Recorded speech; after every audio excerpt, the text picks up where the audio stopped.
지금은 돌아가셨지만 우리 한국 사회에서 존경받았던 김수환 추기경님의 일화입니다. 김수환 추기경이 추기경이 된 이후에 한국 땅에서 여러 가지 어려운 문제가 있을 때에 그분이 한국 땅의 민주화와 또 여러 가지 상황들을 놓고 기도하고 또 지도자로서의 역할들을 잘 했던 것을 우리가 잘 압니다. 그런 고민이 많았던 그분이 어느 날 지방으로 출장을 가시면서 기차에 앉으셨습니다. 기찻간에서 창밖을 보면서 그의 고민거리 하나를 하나님 앞에 묵상하고 있었습니다. 과연 진정한 그리스도의 삶이 무엇일까? 우리 믿는 사람의 삶이 무엇일까? 그 삶을 어떻게 이야기해야 할까라고 하는 고민 가운데에 창밖을 보면서 깊은 묵상에 빠져 계셨습니다. 그때 하나님께서 그에게 마치 직접적인 음성처럼 들려주시는 음성이 있었습니다. 그가 그 음성을 듣게 되었습니다. 기찻간에서 창밖을 바라보며 삶이 무엇인가 라고 고뇌하고 있는 그에게 저 멀리서 이런 음성이 들렸습니다.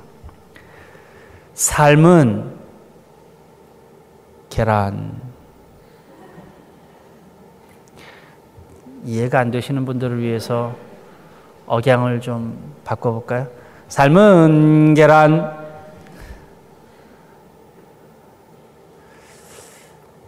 사랑하는 여러분, 왜 사랑하는 여러분의 빵 터지십니까? 진정한 그리스도인의 삶은 계란이어야 합니다. 계란은 그대로 있으면 썩습니다. 그러나 답답하지만 자기 자신을 억압하고 억눌러 인내하고 참아서 품으면 나중에 거기서 생명이 태어납니다. 그러나 그냥 생명이 태어나는 것이 아니라 자신을 깨뜨려야 생명이 태어납니다. 그리스도인의 삶이라고 하는 것이 바로 계란처럼 우리를 깨뜨리고 생명을 낳게 하는 것, 그것이 바로 십자가인 줄 믿습니다. 하나님께서는 예배하는 자들을 찾으십니다. 그리고 그들을 그분의 자녀로 부르십니다. 그분이 자녀들을 부르시는 이유가 있는데 딱 한 가지입니다. 요즘에 제가 계속 여러분하고 말씀을 나누는 것인데 하나님께서 이 땅에서 하실 일이 있기 때문에 그리스도의 사람들을 부르시는 것입니다. 다시 말하면 하나님께서 우리에게 부탁하실 일이 있으신 거예요. 그 부탁하실 일을 할 수 있는 사람을 하나님께서 찾으시는 것입니다. 그래서 우리를 부르시고 우리를 축복하시고 우리가 그 일들을 다 할 수 있도록 합니다. 이것을 그리스도의 용어로 말하면 사명이라고 이야기해요. 그러니까 그리스도인으로서의 사명, 하나님께서 우리를 부르신 이유는 우리가 사명의 사람이기 때문에 라고 이렇게 말을 합니다. 그런데 그리스도의 용어와 일반적인 용어의 차이가 있기 때문에 좀 설명을 해야 해요. 마치 그리스도인 안에 있는 사명이라고 하는 것을 일반 사람들이 생각할 때 그것을 일로 생각합니다. 그러니까 우리의 사명, 하나님께서 우리에게 부어주시는 사명이다라고 얘기하면 마치 하나님께서 우리에게 뭔가 힘든 일을 시키시는구나, 그 일들을 위해서 우리가 부름받았구나라고 생각하게 되는데, 하나님께서 우리에게 사명이라고 붙이시는 것은, 그리고 또 우리에게 부탁하시는 일은 하나님의 어떠한 일이 아닙니다. 그것이 아닌 하나님이 우리에게 주어주시는 사명은 내가 나되게 하는 일이고, 인간이 가장 인간답게 되는 일이고 우리가 태어난 목적이 무엇인지를 알게 하는 것이 바로 사명이에요. 그러니까 우리는 숨을 쉬고 삽니다. 여러분, 우리는 숨을 쉬는 것을 사명이라고 얘기하지는 않아요.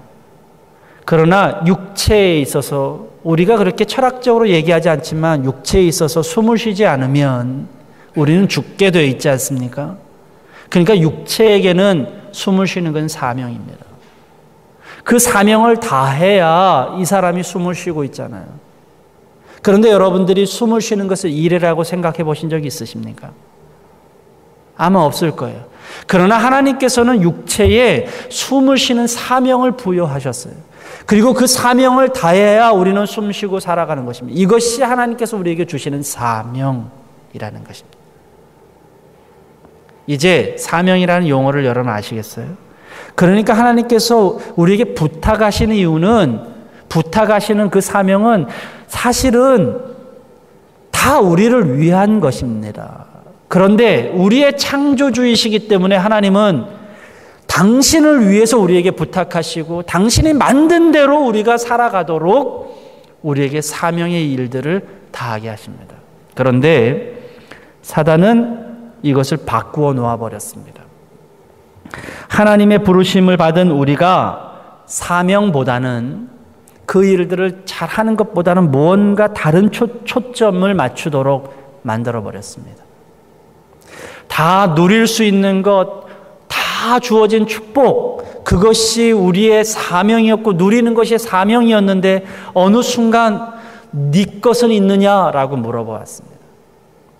하나님의 모든 것이 내가 누릴 수 있는 것이었는데 어느 순간 너가 먹을 것은 있느냐라고 물어보게 되었습니다.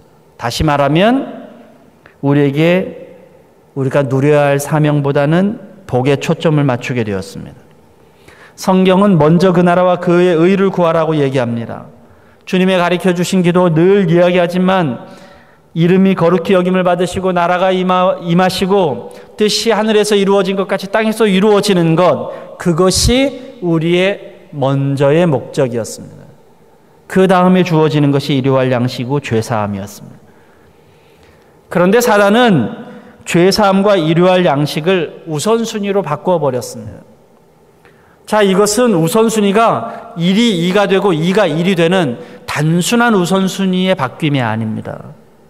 이 바뀜은 그 중심이 하나님으로부터 내가 되는 이 바뀜이에요. 그러니까 다시 말하면 그분을 위한 삶을 살고 그분이 맡겨주신 사명대로 살고 그분이 만들어 놓으신 대로 살아가면 우리는 먹을 것과 마실 것과 복은 부수적인 것이 되어버립니다. 다시 말하면 여러분의 표정을 보아하니 제가 너무 철학적으로 얘기한 것 같아서 유화적으로 제가 이야기하는데 하나님께서 우리에게 숨을 쉴 수 있는 사명을 주셔서 여러분들이 숨을 쉬는 사명을 다하게 하셨어요. 그러니까 우리는 숨만 쉬었더니 무슨 일이 벌어지면 생명이 연장되는 거예요. 숨을 쉬었더니 내가 건강해지고 어떤 일들을 하게 되고 살아서 움직이게 되고 그것이 나의 삶이 되고 이게 부수적인 것이 되어버리는 것입니다. 여러분이 죽으면 아무것도 할 수가 없는 것입니다. 그러니까 우리에게는 근본적인 사명이 주어진 거예요. 그런데 그것이 이제 바뀌어서 죄의 문제, 경제의 문제, 내가 가진 문제, 나의 소유의 문제, 복의 문제로 우선순위가 되어버리면 이제는 그것의 기초가 바로 내가 주인공이 되어진다는 반증입니다. 마태복음 27장에 보면 예수님께서 십자가에 달리실 때에 조롱당하시는 장면이 나옵니다.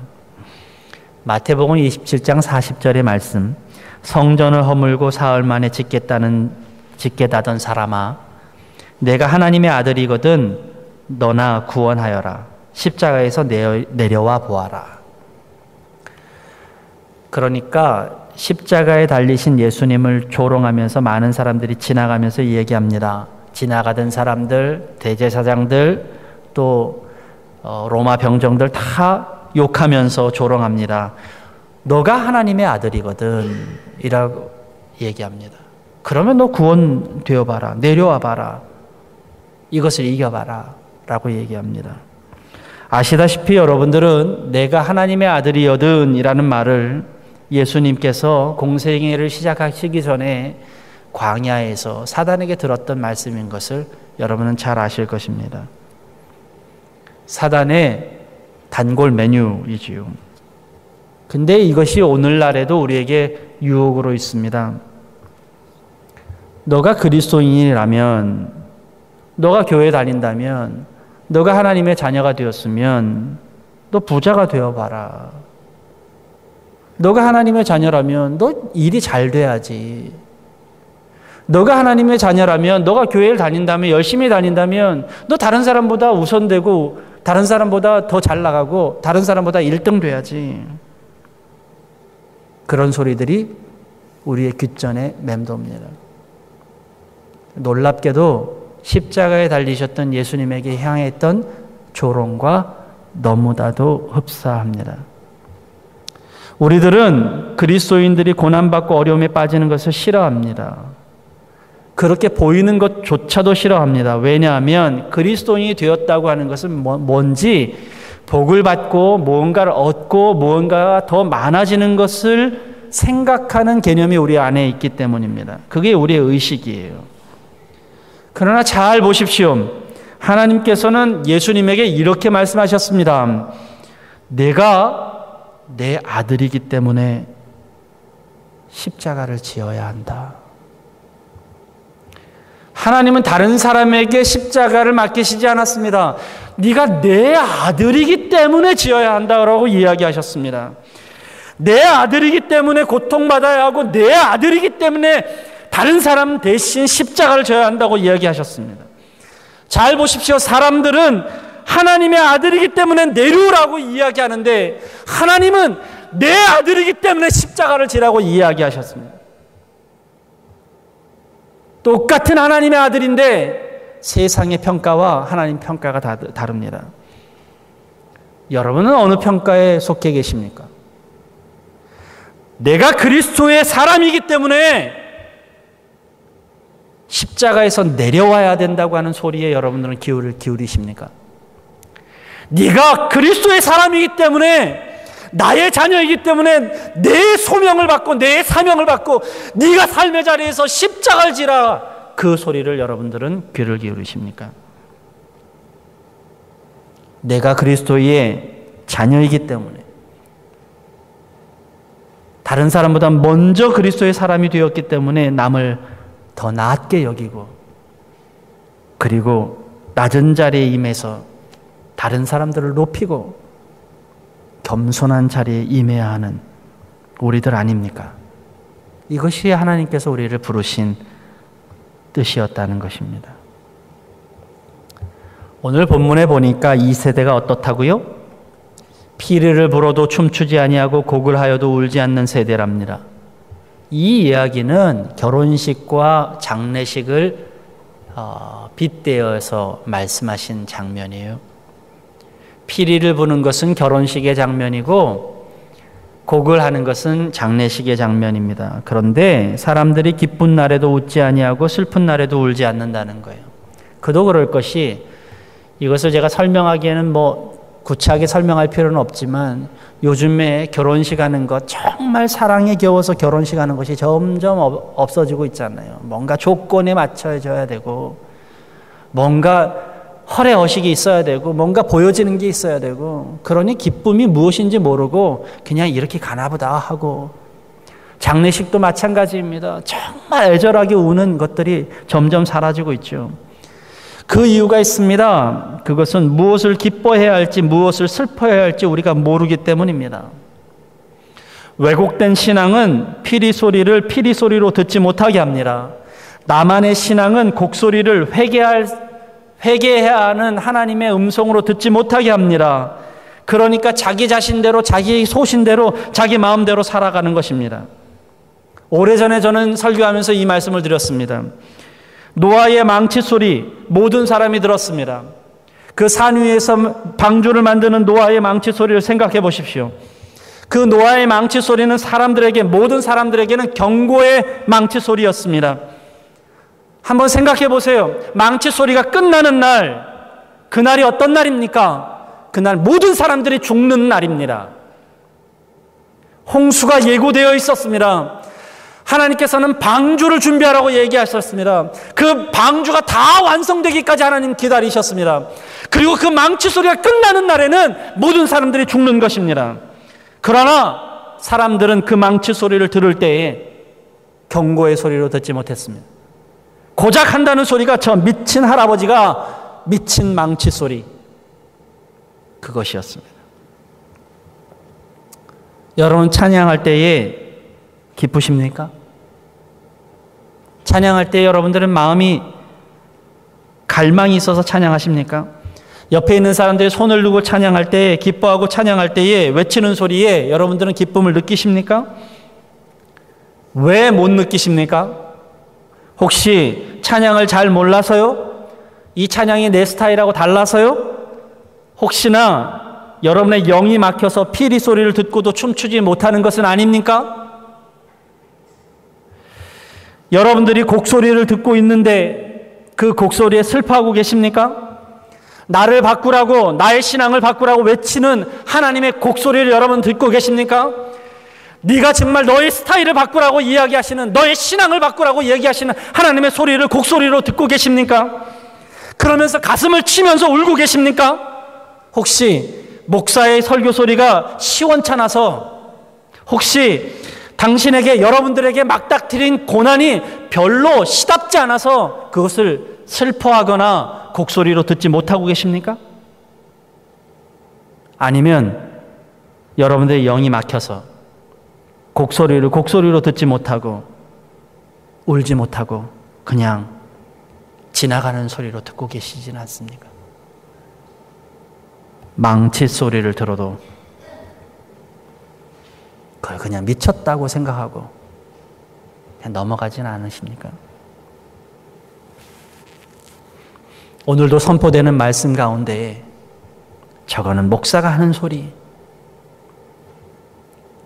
저거는 그냥 젊은 목사가 떠드는 소리, 혹시 그러고 계시진 않습니까? 세상의 유행이나 세상의 기준, 세상의 가치관에 나를 맡기면 우리는 하나님의 세밀한 음성을 듣지 못합니다.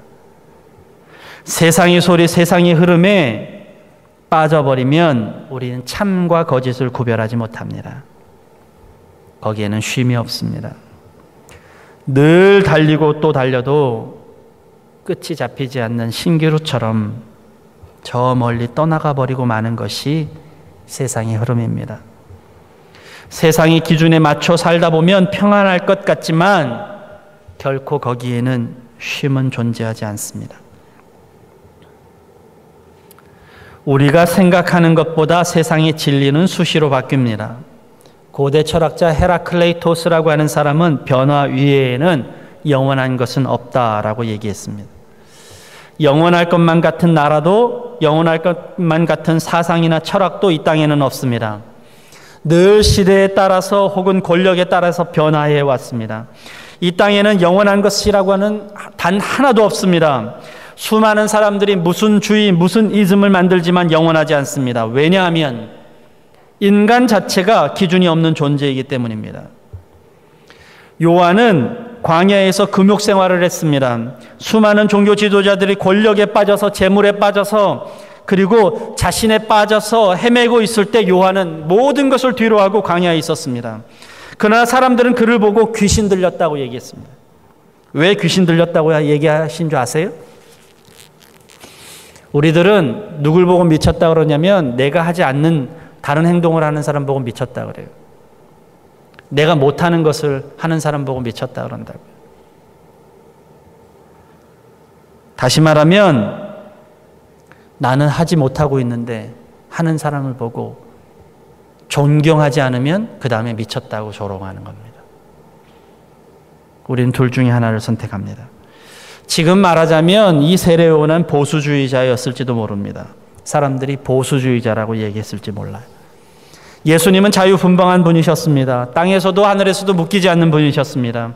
어떤 이념에도 어떤 전통에도 얽매이지 않는 분이셨습니다. 그는 많은 친구들을 만났고 많은 사람들과 먹고 마시기를 마다하지 않으셨습니다. 어느 곳에서나 가셨고 어느 누구와도 함께 하셨습니다. 그러나 사람들은 그분을 보고 전통을 무시하고 함부로 하는 사람이라고 하였습니다. 지금으로 말하자면 진보주의자라고 얘기했을 거예요. 귀에 걸면 귀걸이, 코에 걸면 코걸이. 놀랍게도 예수님이나 요한은 가치가 같았고 핵심이 같았습니다. 그들은 동일하게 하나님의 나라를 외쳤고 그의 뜻을 이루는 것을 외쳤습니다. 그러나 사람들의 평가는 달랐습니다. 그 평가가 다른 이유는 그들이 서로 스타일이 다르거나 핵심이 달라서가 아닙니다.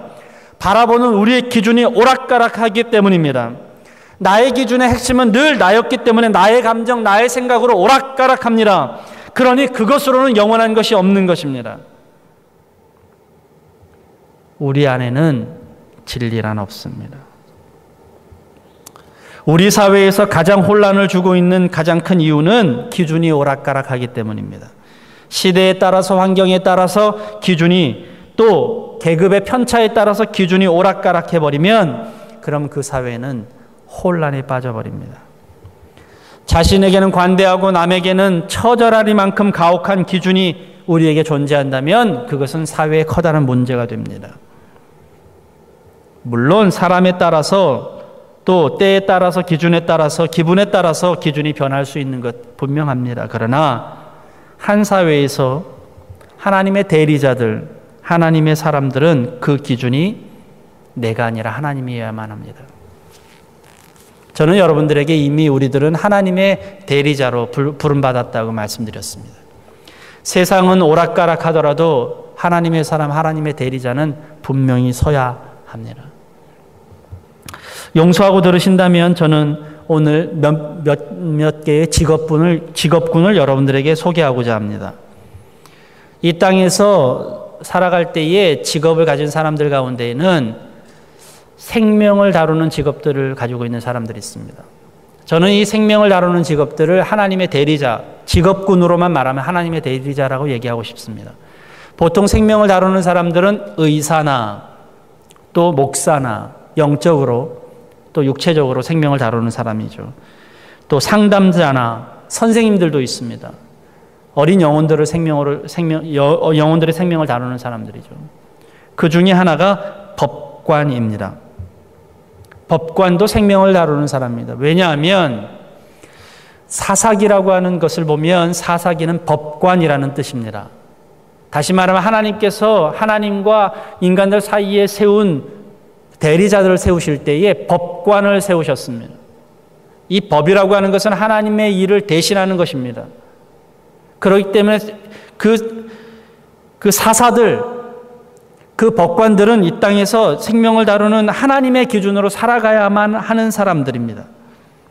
그들에게는 하나님의 다림줄이 기준이 되어야만 합니다. 그러나 그들이 마치 자신의 기준으로 삼고 자신의 마음으로 삼고 자신의 마음대로 휘두르기 시작하면 그것이 가장 큰 죄악이 됩니다. 목사들이 자신의 이익과 탐욕에 물들어 버리면 그 사회에는 쉼은 없습니다. 모든 것이 정해진 결과를 바라보는 사회적인 태도 때문에 우리가 그것으로 향해 가면 거기에는 쉼이라고는 있을 수가 없습니다. 우리나라의 법관들이요, 하나님의 기준으로 하나님의 방법으로 바로 서지 않으면 그 나라는 혼란스러워집니다. 목사들도 마찬가지고 의사들도 마찬가지고 선생님들도 마찬가지입니다.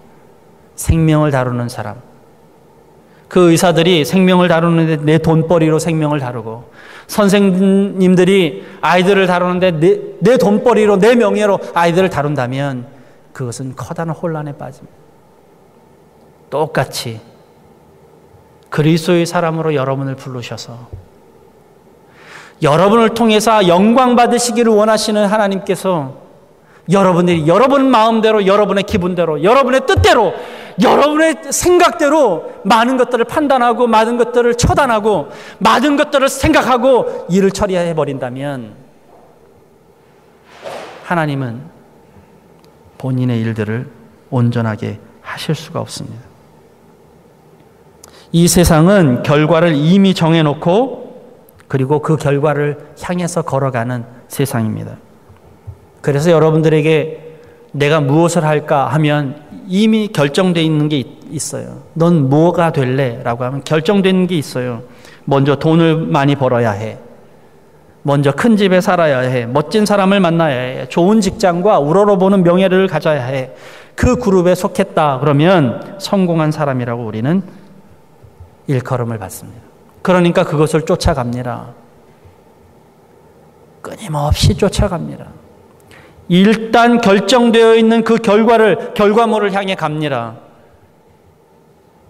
그것이 세상의 관점입니다. 그래서 이미 변호사, 의사 이렇게 이야기하면 성공했다고 생각해요. 그것을. 우리 교회에서도 의학대학 다니는 사람들이 있고 로스쿨 다니는 사람들이 있는데 이미 사람들이 그 사람들을 보고 성공했다고 얘기해요. 뭐 박수 쳐요. 저는 그렇게 생각하지 않습니다. 왜 그것이 성공입니까? 그 사람이 어떤 변호사가 될지 어떤 의사가 될지는 안중에도 없습니까? 무조건 변호사만 되면 됩니까? 의사만 되면 됩니까? 그 사람이 얼마나 가치롭게 사는지, 가치 있게 사는지, 하나님의 명령으로 하나님의 뜻으로 사는지 그거에 대해서는 우리는 아무 생각도 하지 않습니까? 그것이 없는 결과물은 우리에게는 아무런 소용이 없는 결과물이 되어버립니다. 우리 신랑감을 고를 때도 마찬가지입니다. 신부감을 고를 때도 마찬가지입니다. 무슨 직업을 가지고 있고 어떤 집안이면 좋다고 생각해요.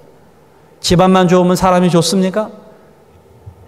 직업만 좋으면 그 사람의 비전이 있습니까? 왜 우리는 그 사람을 보지 않는 것입니까? 분명한 사실은 하나님은 우리의 직업을 보시지 않는다는 거예요. 당신이 무엇을 하는지를 보시지 않는다는 거예요. 하나님 보시는 것은 내 영혼입니다. 그러기에 나는 내 주위의 것이 잘 되기보다 내 영혼이 잘 돼야만 합니다. 교회에서도 마찬가지예요.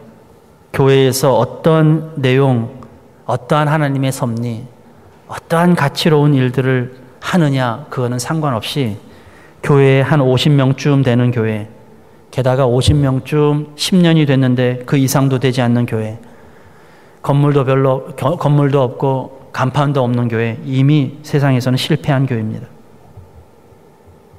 세상에서는 실패한 교회로 봐요. 근데 여러분들에게도 그런 마음이 있어서 우리 교회를 자랑하고 싶은 마음도 없죠. 말을 하면 이미 내 머릿속에서도 우리 교회는 실패한 교회예요. 여러분 그렇게 사십니까? 그래서 나는 이 교회의 장로요, 이 교회의 권사요, 이 교회의 청년이고 이 교회의 찬양 인도자고 자랑하기를 주저하십니까? 여러분의 기준은 어디에 있습니까? 세상에 도출해 놓은 기준에 따라서 움직이십니까? 세상이 만들어 놓은 기준에 따라서 여러분 움직이십니까? 아니면 하나님의 결과를 바라보시는 분이십니까?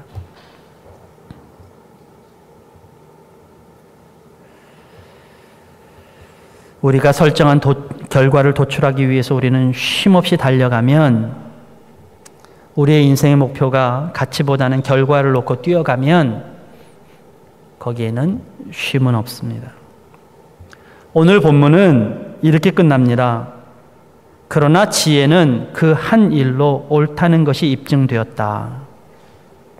이 번역이 어떤 뜻인지를 잘 모르실 것 같아서 조금 바꿔보기를 원하는데, 관주 성경에 보면 다른 번역본에는 그 한 일이라는 말을 그들의 자녀라는 말로 바꾸어서 번역된 데가 있습니다. 그러니까 다른 말로 표현하면 지혜는, 하나님의 지혜는 자녀들을 통해서 입증된다라는 뜻입니다.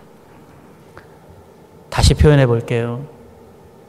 모든 사람들은 이러쿵저러쿵 얘기하지만 하나님의 결과, 하나님의 지혜는 우리가 만들어 놓은 결과물이 아니라 사람, 하나님의 자녀, 그 자녀로 결정된다는 것입니다. 사랑하는 여러분, 하나님의 결과는 성과가 아니라 여러분입니다. 하나님과 우리 사이의 마지막 결산은 여러분의 업적이 아니라, 여러분이 무엇을 해놓은 행적이 아니라, 여러분이 한 행동이 아니라 여러분 당신입니다. 실패도 하고 성공도 하고 슬퍼도 하고 기뻐도 하고 좌절하여 눈물도 머금었던 당신, 여러분을 하나님께서는 받으시기 원하십니다. 여러분의 성공, 여러분께서 드리는 헌신, 여러분의 결과물이 아니라 그 모든 것을 가진 여러분을 하나님은 받으시기를 원하신다는 거예요. 그러니 결과에는 당연히 연연하실 필요가 없습니다. 굳이 결과에 승패가 있다면 결과의 승패는 하나님이 정하시는 것입니다. 여러분이 드릴 것은 여러분의 기쁨이 아니라 기뻐하는 여러분이어야만 합니다. 하나님이 받으시는 것은 여러분의 성과가 아니라 성과를 품은 여러분이신 것입니다.